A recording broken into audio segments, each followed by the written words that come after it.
Guys, so today we're going to talk about something that is super crucial to writing a novel: editing.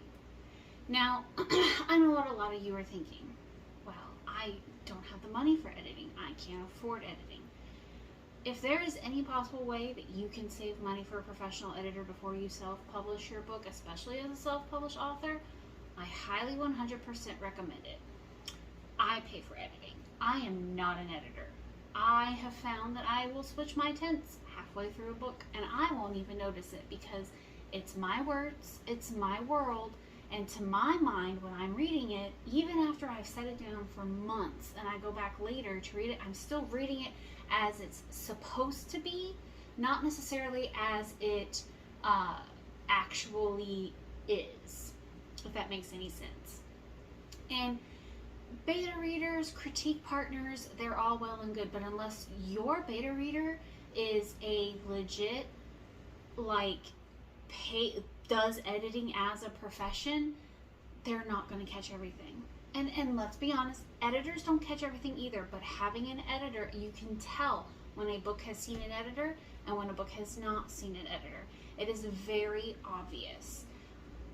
Editors are going to catch things like punctuation. They're going to catch things like verb tenses, changes, development.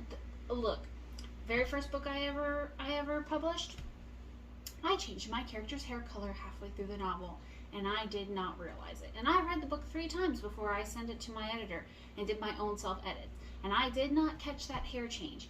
My editor did. She sent me back my copy with notes in the margins, and she said, I'm pretty sure her hair was highlights and brown, and you now have her as just a regular blonde. Did you mean to do that? And then it was like, oh, yeah, whoa. But as another example, my editor and I both missed a mistake in my second book that I published. Apparently, my character goes into his room with his backpack and tosses it under the bed, and then several minutes later tosses it into the closet. There's no mention of him pulling it back out from under the bed and tossing it into the closet. It's almost as if him tossing it under the bed didn't happen. My editor didn't catch it. I didn't catch it. Several of my readers did. I have yet to fix it because I have just, it's one of those things where it's like, okay, that's on my list of things to do, but it hasn't actually happened yet. Sorry, guys.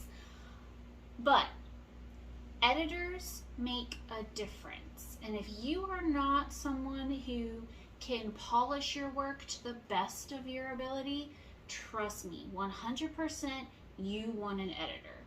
You can stare at your book until you are blue in the face and you can make 1,000 changes to it. And I know people who revise their books and revise their books and revise their books, and they just get to the point where they're so sick of seeing their book they don't want to see it anymore.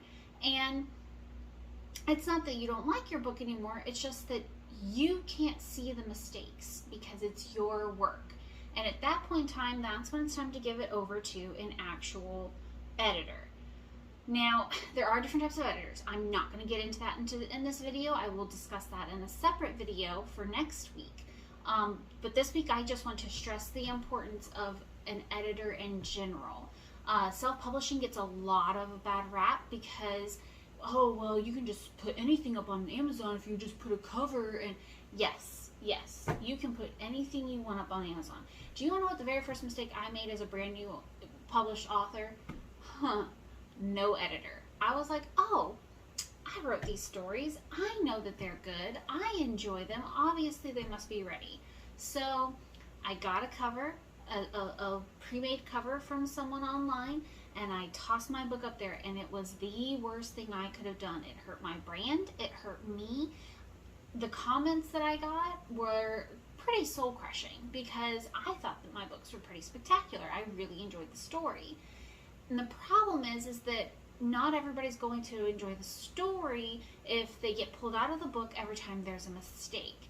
Some people can overlook mistakes. I tend to be one of those readers who I can overlook a couple of mistakes. It's not a big deal.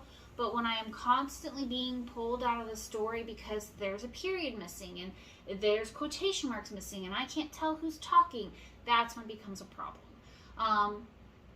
It's one of those things where you just have to decide honestly what it is that you want out of your books. Are you trying to make money? Are you just wanting to share your stories with the world?